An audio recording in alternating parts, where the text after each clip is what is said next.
여러분 모래시계 혹시 갖고 계신 게 있으십니까?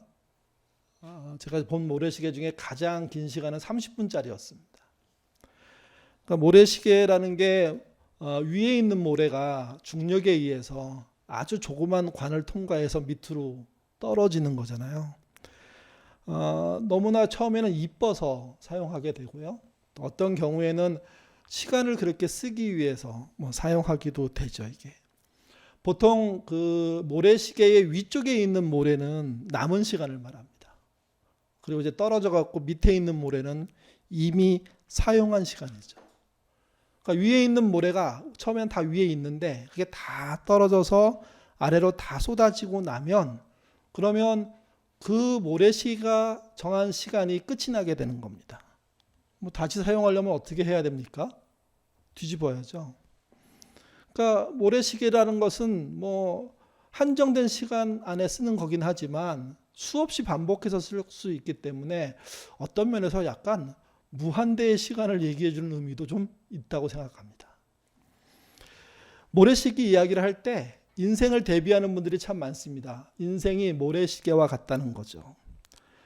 사람은 누구나 시간이라는 모래를 갖고 있다는 겁니다. 그리고 누구도 그 시간의 크기를 알지 못합니다. 이게 이제 우리가 갖고 있는 모래시계와 인생 모래시계의 가장 큰 차이점입니다.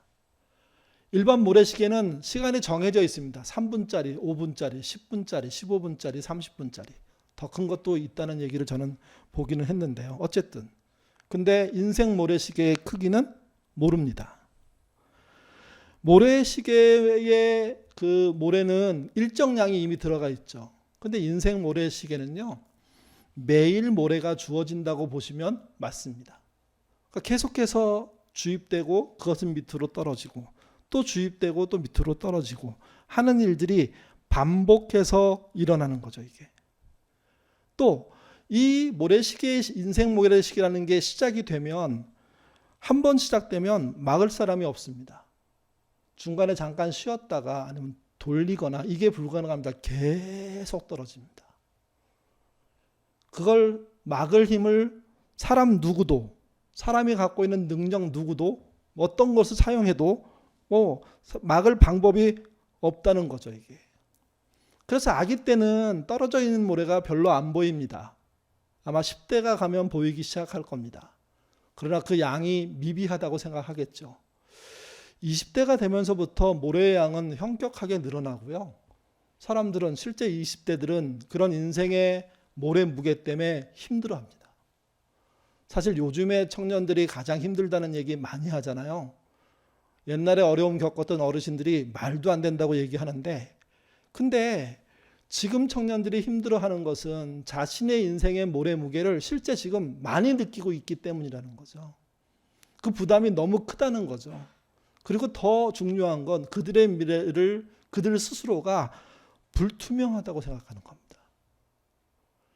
모래가 더 쏟아지면 30대가 되고 40대가 되고 50대가 됩니다. 갈수록 모래가 쌓이면 그 자체가 부담스러울 수밖에 없습니다. 답답해질 수밖에 없습니다. 그래서 인생의 무게라는 걸 느끼게 되고요. 빨리 벗었으면 좋겠다 하는 그런 도망치고 싶은 마음들을 갖고 있는 사람들도 많이 생긴다는 겁니다. 그러다가 어느 날 매일매일 주입되던 모래가 끊기면 그러면 여지없이 인생의 호흡이 끊깁니다. 심장의 박동이 끊깁니다. 그러면 인생 모래시계는 거기서 끝이 나는 겁니다. 그 사람의 인생이 순식간에 마감됩니다.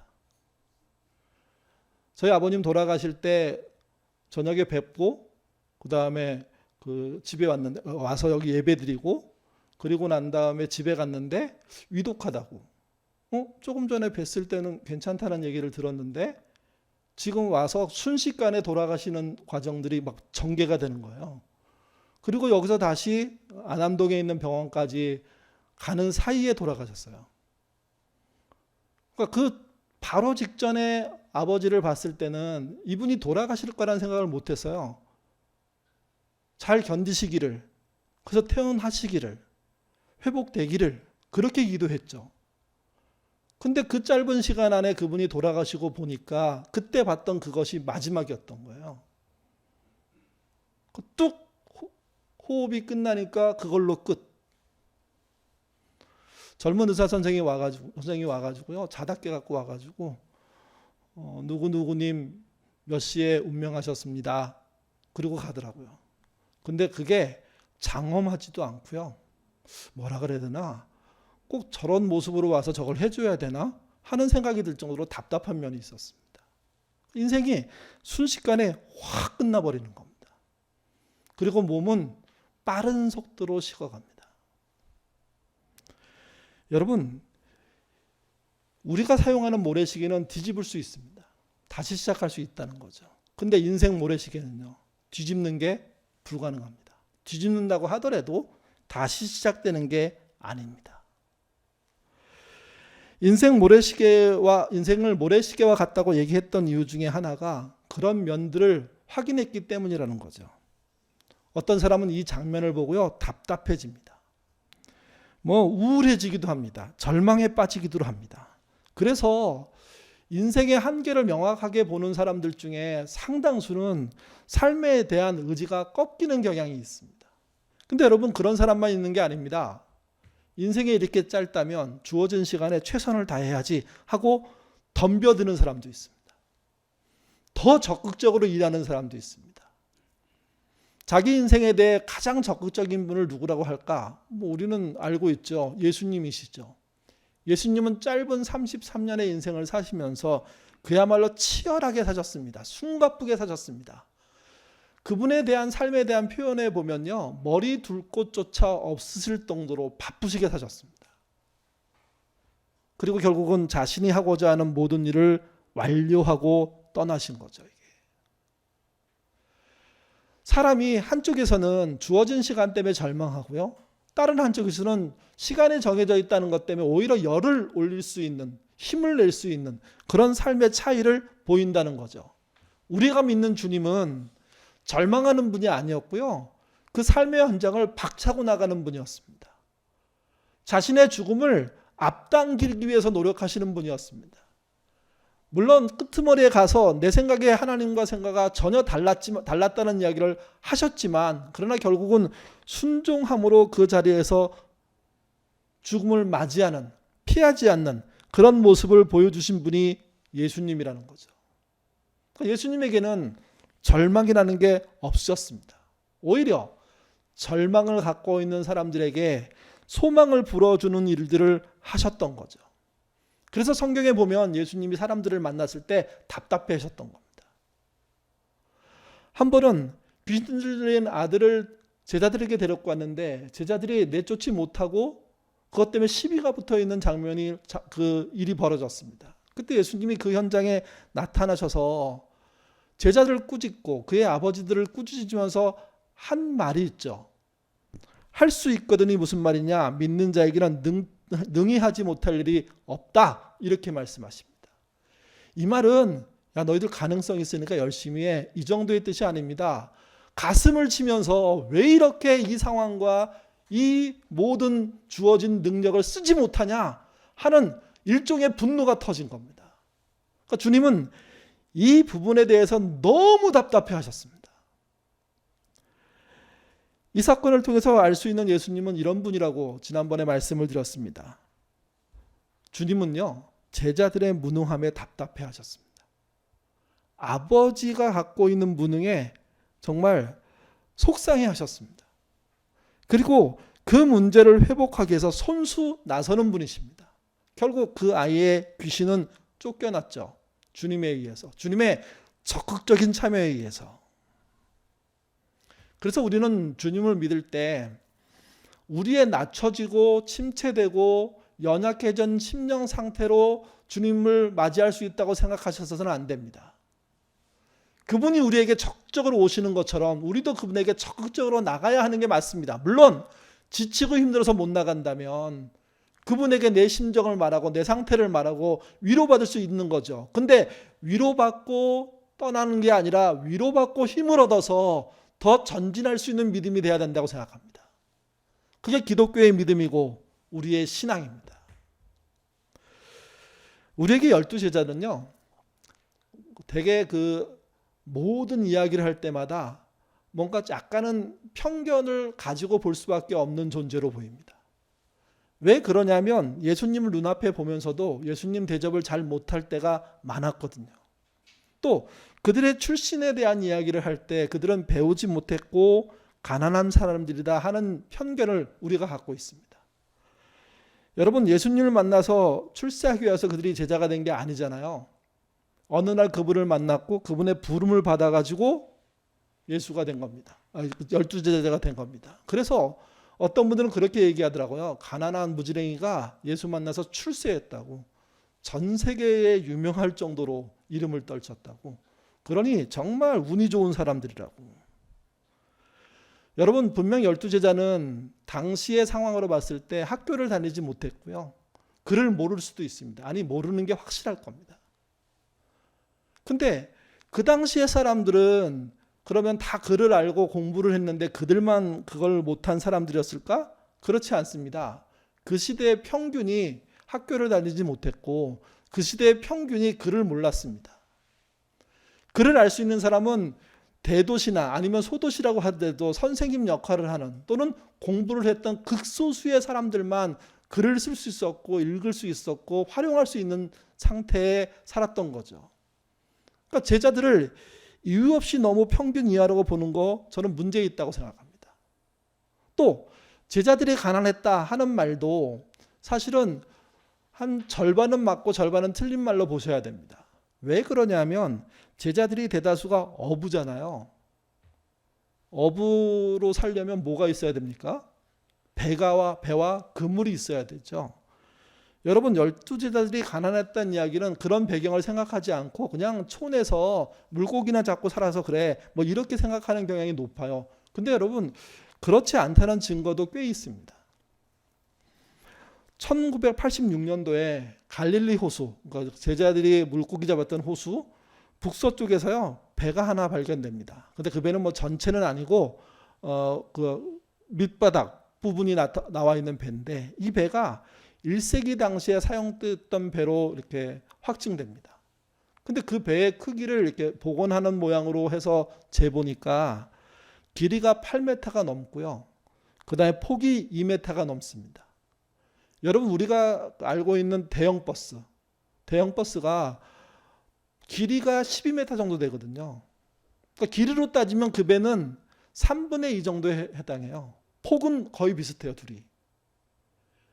그러니까 그 배라는 게 우리가 생각하는 것처럼 한두 명 타는 나룻배, 조그만 배, 우리 주일학교 그림에 보면 어부가 나와서 할 때 보면 한 두세 명이 타가지고 물고기 153마리 잡아가지고 어쩔 줄 모르는 이런 식으로 생각하는 그림을 생각하는데 그거 그렇지 않습니다. 8m가 넘고 폭이 2m가 되며 높이로 한 2m가 될 수 있는 그 정도의 크기의 큰 배입니다. 여러분, 그 정도의 크기를 지금 배를 만든다고 하더라도 돈이 상당히 들어갈 겁니다. 근데 2000년 전에 그걸 만들어서 자기 소유로 갖고 있었던 사람들이 제자인데, 물론 그의 아버지의 소유일 수도 있습니다. 그렇다면 그들이 가난한 사람들이었을까요? 그 발견된 배는요, 한 15명의 승선해서 일을 할 수 있었답니다.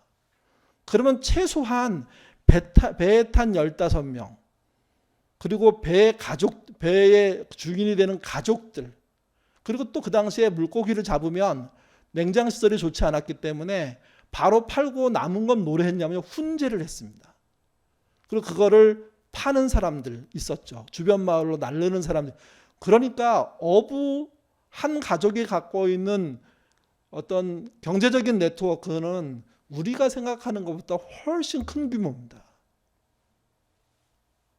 베드로나 그 밖의 제자들이 그의 아버지와 함께 물고기를 잡는 일을 하고 있었는데 그렇다면 그들이 가난한 사람들이냐? 그렇게 말할 수가 없다는 거죠.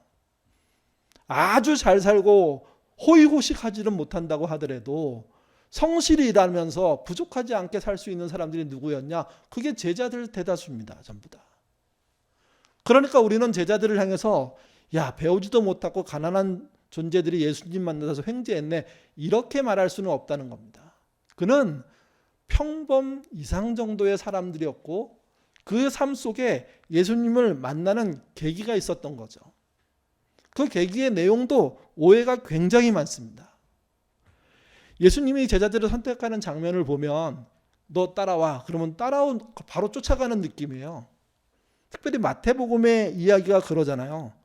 베드로와 안드레의 얘기, 또 야고보와 요한 얘기를 보면 야, 너 따라와. 그러면 예 하고 쫓아가는 모양으로 되어 있습니다.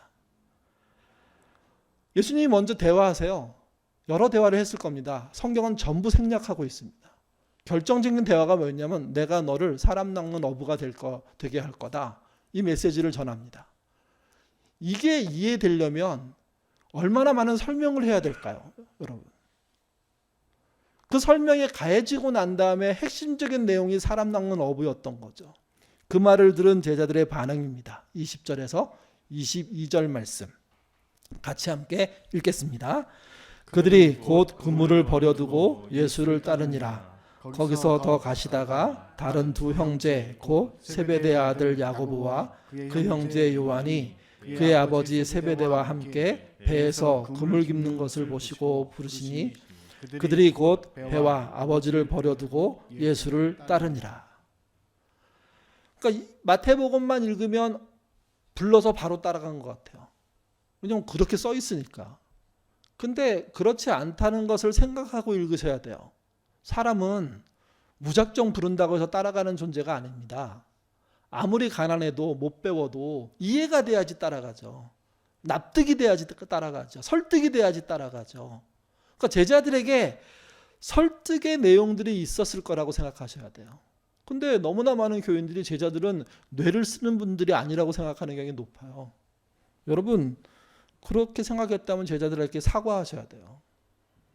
우리가 천국에 가서 만날 건데 무식한 베드로 이렇게 생각했던 거 우리 잘못 생각한 거죠. 이게 충분히 사회를 살아갈 수 있는 해동력이 있는 문해력이 있는 분이었고 개인적인 기술의 입장에서도 탁월하게 어부로 살 수 있었고 또 예수님을 쫓아갈 때도 그냥 막 쫓아간 게 아니라 납득이 되니까 이해가 되니까 그분이 주님이라는 모든 여러 가지의 설득이 되니까 쫓아갔던 거예요.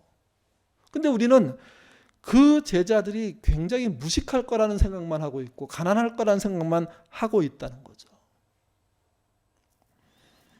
오늘 본문은 마태복음보다 훨씬 더 자세하게 제자가 되는 과정들을 설명해 주고 있습니다. 좀 어려운 건 우리가 모르는 제자들이 나온다는 겁니다. 그 이름이 빌립과 나다나엘이죠. 빌립이 먼저 예수님을 만났던 사람들과 만나고 예수님을 만난 다음에 예수님의 제자가 되기로 결정한 것 같습니다. 그리고 난 다음에 나다나엘을 찾아갑니다. 자기 친구. 그리고 그 나다나엘에게 자기가 만난 메시아를 설명하죠. 요한복음 1장 45절인데요. 같이 읽어보겠습니다. 빌립이 나다나엘을 찾아 이르매 모세가 율법에 기록하였고 여러 선지자가 기록한 우리가 만났으니 요셉의 아들 나사렛 예수니라. 여러분 빌립이 설명하는 내용을 잘 보셔야 됩니다.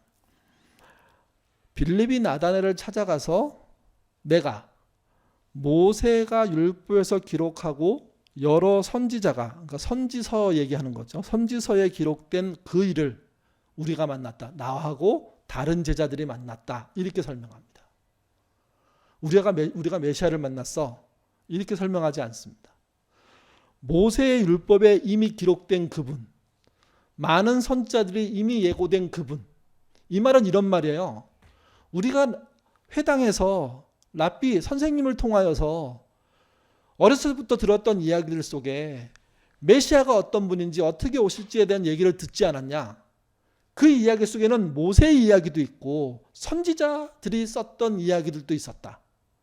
우리가 그런 이야기에 대해서 들었는데 나는 오늘 다른 친구들을 통해서 예수님을 만났고 그분이 진짜 메시아라는 사실을 알게 됐다. 이렇게 설명하는 겁니다. 그러면 나다나엘이라는 사람이 그게 무슨 소리야? 모세에서 무슨 말인데 선지자는 어떤 말인데 하면서 대화가 될 거 아니에요.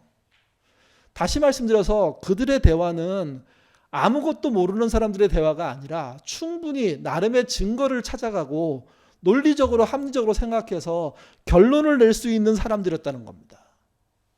그리고 그 끄트머리에 이렇게 말합니다. 자신들이 만났는데 그가 누구냐? 요셉의 아들 나사렛 예수라는 겁니다. 요셉의 아들 나사렛 예수. 정확하게 요셉이 목수였는지 또는 그 당시에 살아있었는지 뭐 이렇게 정확하게 설명하기 참 어렵지만 어쨌든 요셉이란 인물을 드러냈다는 것은 요셉이 본인들이 알고 있는 사람일 가능성이 높다는 거죠. 왜냐하면 제자들의 고향은 예수님의 고향하고 가깝기 때문에 그렇습니다. 그러니까 그런 어떤 충분한 자료들과 내용들이 전달된 겁니다. 근데 나다나엘의 반응이 참 그러니까 재미있습니다. 그게 당시의 일반적인 반응이었다고 우리는 배웠는데요. 나사렛이라고 설마 농담하는 거야? 이런 식의 반응을 한 겁니다. 왜 그랬을까요? 왜 나사렛이란 말에 요셉의 아들이란 말에 너 농담하고 있는 거야? 그걸 믿어? 라고 반응했을까요? 여러 가지를 추론할 수 있는데 그 중에 한 가지가 그겁니다. 선지서에 예수님이 태어나는 곳은요, 나사렛이 아닙니다. 베들레헴이죠. 나사렛 예수라는 이야기 자체 속에 나사렛에서 태어났고 거기서 자라고 있는 예수라는 의미가 포함되어 있는데 사실은 나다나엘은 또 다른 제자들은 그 내용에도 정확하게 알고 있지 못할 수도 있습니다. 근데 어쨌든 우리가 알고 있는 예수님의 탄생은 베들레헴이 맞잖아요. 그리고 애굽으로 피난 갔다가 돌아와서 나사렛에 정착해서 살게 되신 거죠. 그런 내용을 나다나엘도 어느 정도 이해하고 있었고 자기가 보기에 메시아에 대한 어떤 맞지 않는 조건을 스스로 찾아내면서 나사렛 지역을 무시한 게 아니라 나사렛이라는 곳이 메시아가 살 만한 동네가 아니라는 것을 내가 알고 있음을 얘기하고 있는 겁니다. 여러분, 이 정도면 무식하다고 할 수 있겠습니까? 뭐 학력으로 따져서 무식할 수 있죠. 어느 학교 나왔냐? 선생님이 누구냐? 바울 얘기처럼 나는 어느 출신이고 이렇게 얘기하지 못하니까 야, 별 볼이 없네 이렇게 얘기하지만 그때 어부들의 수준이 나름 성경을 읽지는 못하지만 들은 이야기를 토대로 충분히 개연성을 갖고 합리적으로 추론할 수 있는 그런 일들을 했다는 거죠. 이게. 그런 논란을 하고 있을 때 예수님과 이제 나다나엘이 만나게 됩니다. 47절 같이 읽겠습니다. 예수께서 나다나엘이 자기에게 오는 것을 보시고 그를 가리켜 이르시되 보라 이는 참으로 이스라엘 사람이라 그 속에 간사함이 없도다. 저는 이 말을 어렸을 때 들었고 뭐 여러 번 읽었을 때는 잘 이해가 안 됐습니다. 예수님이 제자 삼으려고 나다나엘을 좋게 말하는구나 이렇게 생각했습니다. 그러면 이렇게 됩니다. 그 말에 나다나엘 현혹되어 가지고 나를 좋게 말하는 걸 따라가야지 하고 쫓아간 게 돼요. 그러면 제자의 진정성 면에서는 꽝이죠. 이게. 이 얘기도 축소되고 생략된 겁니다. 핵심만 전달된 겁니다. 예수님이 나다나엘이 자기에게 오는 걸 보시고 나서 그가 어저께도 말씀드렸고 그 전에도 말씀드렸지만 중풍병자를 데리고 오는 들것에 들고 데리고 오는 사람들의 믿음을 보시고 좋아하셨잖아요. 예수님이. 믿음을 보신다는 뜻이 뭡니까? 그들이 갖고 있는 마음을 알고 계신 거죠. 이게. 그런 것처럼 나다나엘에 대해서도 이미 알고 있는 부분도 있고요. 본 즉시 알게 된 내용들이 있는 겁니다. 그래서 나다나엘이 실제 말했을 법한 그런 이야기를 하는 거죠. 그런 태도와 삶에 대해서 얘기하는 거죠. 그 태도가 뭐였냐면 참으로 너는 이스라엘 사람 중에 사람이다. 너 속에는 진짜 간사함이 없다. 정말 정직하게 자기를 표현할 수 있는 사람이다 하면서 나다나엘의 속마음을 꿰뚫어 보는 이야기를 하신 겁니다. 그 말에 그는 꼼짝 못합니다. 어떻게 나를 알지? 물론 뒤에서는 뭐 무화과 나무에 있는 걸 내가 너무 미리 봤다 뭐 이런 설명인데 이게 그런 뜻만은 아닐 거거든요.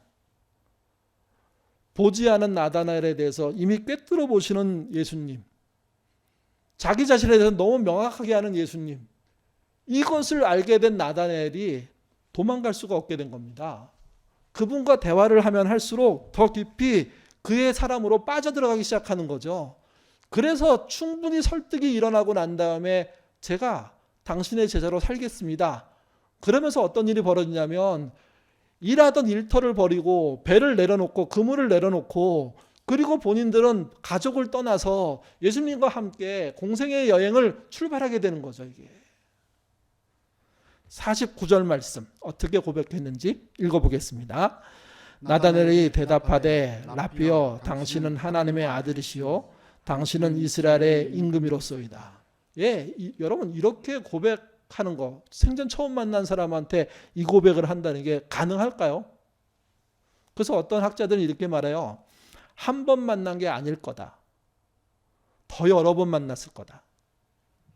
한 사람 한 사람 만나면서 주님은 당신이 누군지를 드러냈고 내가 알고 있는 제자들, 그러니까 베드로에 대해서, 예수님이 베드로에 대해서, 요한에 대해서, 야고보에 대해서, 빌립에 대해서, 나다나엘에 대해서 하나하나 대화를 하면서 그들의 인생 자체를 꿰뚫어 보이는 그런 결과를 보여주니까 그들이 진짜 자기 생애에 중요했던 배를 버리고 떠나는 거죠. 가족을 버리고 떠나는 거죠. 여러분 유대인의 남자들의 소망이 뭔지 아십니까?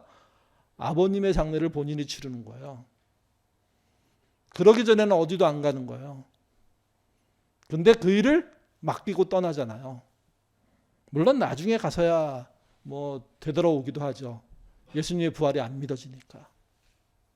근데 그 전까지 상황을 보면 그들은 진짜 그분께 설득됐고 그분의 제자로 살기 위해서 자기의 삶에 오던 30년 정도의 시간을 다 내려놓은 겁니다. 그러니 그분들이 무식하다든지 그분들이 가난해서 쫓아나왔다든지 횡재했다든지 식으로의 이야기로 그분들을 설명하는 건 잘못하는 겁니다. 아닙니다. 그분은 진짜 사명감에 불타는 예수님에게 감동되어서 그래서 제가 주님의 제자로 살겠습니다. 어느 연고도 없는 백도 없는 그분을 쫓아 나섰고 같이 고생한 사람이 된 거죠. 이게. 그런 예수님이 치열하게 사셨습니다. 열심히 사셨습니다. 하나님 아들답게 사셨습니다. 그리고 저는 한 가지 더 제자들이 느꼈을 거에 있었다고 생각하는데 성경에 없는 얘기니까 순전히 제 추정이지만 행복하셨을 겁니다. 12제자와 함께 있는 시간에 제자들도 행복했을 겁니다. 많이 먹어서요? 아니요. 그분이 자신들을 알고 자신의 마음속에 있는 여러 가지 응어리들을 풀어주면서 새로운 나라에 대한 비전, 하나님 나라에 대한 꿈들을 심어주시니까 그들은 행복에 불타는, 뜨거움에 불타는, 물론 좌충우돌하고 여러 가지 질문을 하게 되죠. 이게. 그렇지만 그걸 넘어설 각오가 되어 있는 사람들이 되어가고 있었다는 거죠. 김주환 씨의 책을 이번 저희 밤기도 할 때 여러 번 인용해 드렸습니다. 회복 탄력성이라는 책인데요. 한번 사서 읽어보시면 여러분의 인생에 참 많은 도움이 되는 책이라고 생각합니다. 그분이 하는 말 중에 이런 말이 있습니다. 행복이 능력이라고요. 같이 한번 우리 읽어보겠습니다. 행복은 능력이다. 행복은 긍정적 정서를 통해 자신을 자기가 원하는 방향으로 이끌어갈 수 있는 능력이며 또한 타인에게 행복을 나눠줌으로써 원만한 인간관계와 성공적인 삶을 일궈내는 능력이다. 스스로 행복하고 남을 행복하게 해줄 수 있는 긍정적인 정서의 소유자가 강한 회복 탄력성을 지기 마련이다. 제가 사람의 탄력성은 심리적인 건강함을 찾고 타인과의 좋은 관계를 찾는 거라고 말씀을 드렸습니다. 이 탄력 회복서는 책이 그걸 강조하는 겁니다. 그거 잘하면 괜찮아진다는 거죠. 그러면서 결론조에 와가지고 행복이 능력이라고 얘기합니다. 그러니까 그런 걸 잘 얽어서 사는 사람이 행복할 수 있고 그 행복은 실제 능력이고 실력이라는 거죠. 행운이 아니라는 겁니다. 그러니까 행복한 삶은 물론 거저 얻어지는 사람이 있을 수 있어요. 뭐 수많은 사람이 사니까. 근데 모두 거저 얻어지는 건 아니라는 거예요. 행복은 최소한 긍정적인 정서를 갖고 있는 사람이 할 수 있는 일이라는 거예요. 또 타인에게 행복을 나눠줘야 진짜 행복이 된다는 거죠. 이게. 아까 제가 앞에서 예수님이 행복함을 제자들에게 보여주셨을 거라고. 그러니까 나중에 그런 말 하잖아요. 베드로가 예수님이 내가 십자가에 죽을 거야. 고난이 찾아올. 그랬더니 그런 말 절대로 하지 마시라고. 제가 지켜내겠다고. 무슨 일이 있어도 지켜내겠다고. 그렇게 나설 정도면요. 그거는 단순하게 그분과의 관계에서 행복을 느껴갖고는 안 돼요.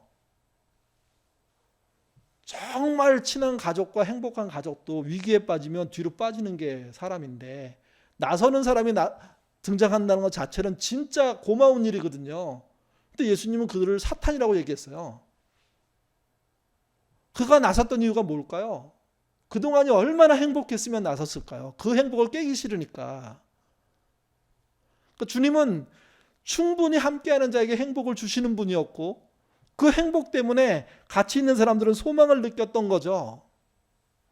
김주한 씨가 저는 잘 보고 있다고 생각합니다. 진짜 능력이 뭐냐? 행복이에요. 돈에 의한 행복 말고요. 권력에 있는 행복 말고요. 정말 함께 있는 사람으로 인해서 행복하고 영원한 나라로 들어가기 때문에 행복한 것을 갖고 있는 그분이 행복하기에 그와 함께 있는 사람들이 행복한 거죠. 제자들은 그걸 버리고 싶지가 않았습니다. 사탄이라고 얘기하는 그 말이 이해가 안 될 뿐이죠. 신자에게는요, 모두 두 번의 생일이 있다고 얘기합니다. 육신의 생일, 태어난 날이죠. 또 하나의 생일이 있는데 크게 거듭난 날을 말합니다. 거듭남은 두 가지로 설명할 수 있습니다. 하나는 극적인 사건으로 거듭난 사람이 있습니다. 우리가 알고 있는 바울과 같은 사람들. 또 제자들처럼 예수님과의 어느 일정 시간을 통해서 자신의 삶들을 뒤바꿨던 사람들. 그들에게는 단번에 어떤 사건을 통해서 자신의 거듭남이, 새로운 삶이 확인될 수 있죠. 근데 여러분, 그런 사람만 있는 게 아닙니다. 내가 획가닥 거듭나지 않았음에도 불구하고 서서히 바뀌어감을 알고 있는 사람들이 있습니다. 그것이 조금씩 확인되면서 자신의 믿음이 획가닥 바뀐 사람 못지않게 흔들리지 않고 가는 사람들이 있습니다. 좌충우돌하지만 또 내려놓은 실망도 하지만 다시 일어서고 다시 그런 믿음이 존재하는 겁니다. 그 모든 영역이 거듭남의 내용에 포함되는 거죠. 이게 그 거듭난 사람들이 느껴야 될 가장 큰 게 뭡니까? 그게 행복한 주님이 주시는 회복력입니다. 그 회복을 우리가 알기에 세상이 힘들고 사람이 날 속이고 교회까지 힘들게 하더라도 도망가지 않는 거죠. 포기하지 않는 거죠. 좌절하지 않는 거죠. 왜 그들이 좌절하지 않겠습니까? 오늘 본문 제자들의 이야기를 통해서 보면요, 특별히 나다나엘의 이야기를 통해서 보면 나다나엘의 가치를 정확하게 알아봐 주신 분이 누구냐면 예수님이었다는 겁니다. 나의 가치를 알고 있는 그분이 나를 사랑하고 나와 함께 하자고 하니까 예, 저 그렇게 하겠습니다 해서 제자가 됐고, 자기의 목숨을 다 바쳐 순교하기까지 충성하는 자리에 갈 수 있는 사람들이 됐던 거죠. 예수님의 행복한 회복력은 그래서 영향력이 있습니다. 그래서 사람들이 말하는 회복력하고는 차원이 다른 겁니다. 예수님을 만나지 못했지만 신앙의 선배 중에 스바냐라는 책을 쓴 분이 계십니다. 그분이 스바냐 3장 7절을 기록했죠. 그걸 우리들이 노래로 만들어 불렀죠. 노래가 이런 겁니다. 너의 하나님 여호와가 너의 가운데 계시니 그는 구원을 베푸실 전능자시라. 그가 너로 인하여 기쁨을 이기지 못하시며 너를 잠잠히 사랑하시며 즐거이 부르며 기뻐하시리라. 주님이 우리를 보는 그 기쁨이 너무 크다는 것을 외롭게 신앙의 적들과 싸우고 있는 우리의 선배들인 예언자들이 알고 있었고, 그래서 견뎌낼 수 있었던 거죠. 우리도 정말 행복을 주실 수 있는 예수님의 그런 회복력이 있기 때문에 지금 힘든 이 어려움들을 견딜 수 있고 이겨낼 수 있는 겁니다. 수많은 오해들을 뚫고 지나갈 수 있는 겁니다. 그리고 답답하지만 그날이 올 때까지 기다리는 노력, 수고, 애씀들을 하게 되는 겁니다. 우리의 가치를 인정해 주시는 예수님, 그분의 회복력을 믿고 그분의 행복을 믿고 그분께 나아가시는 저와 여러분 되시기를 주님의 이름으로 부탁드립니다. 기도하겠습니다. 우리는 너무 신앙을 의무적인 것으로 벌받지 않으려고 하는 경향이 높습니다. 또 우리와 우리보다 먼저 신앙생활한 선배들에 대해서도 낮게 평가하는 경향들이 높습니다. 또 예수님의 사랑까지도 매우 의미순장하고 매우 정말 의지를 불태우는 내용 정도로 생각하지 행복할 거라고 생각하지 않는 경향들이 있습니다.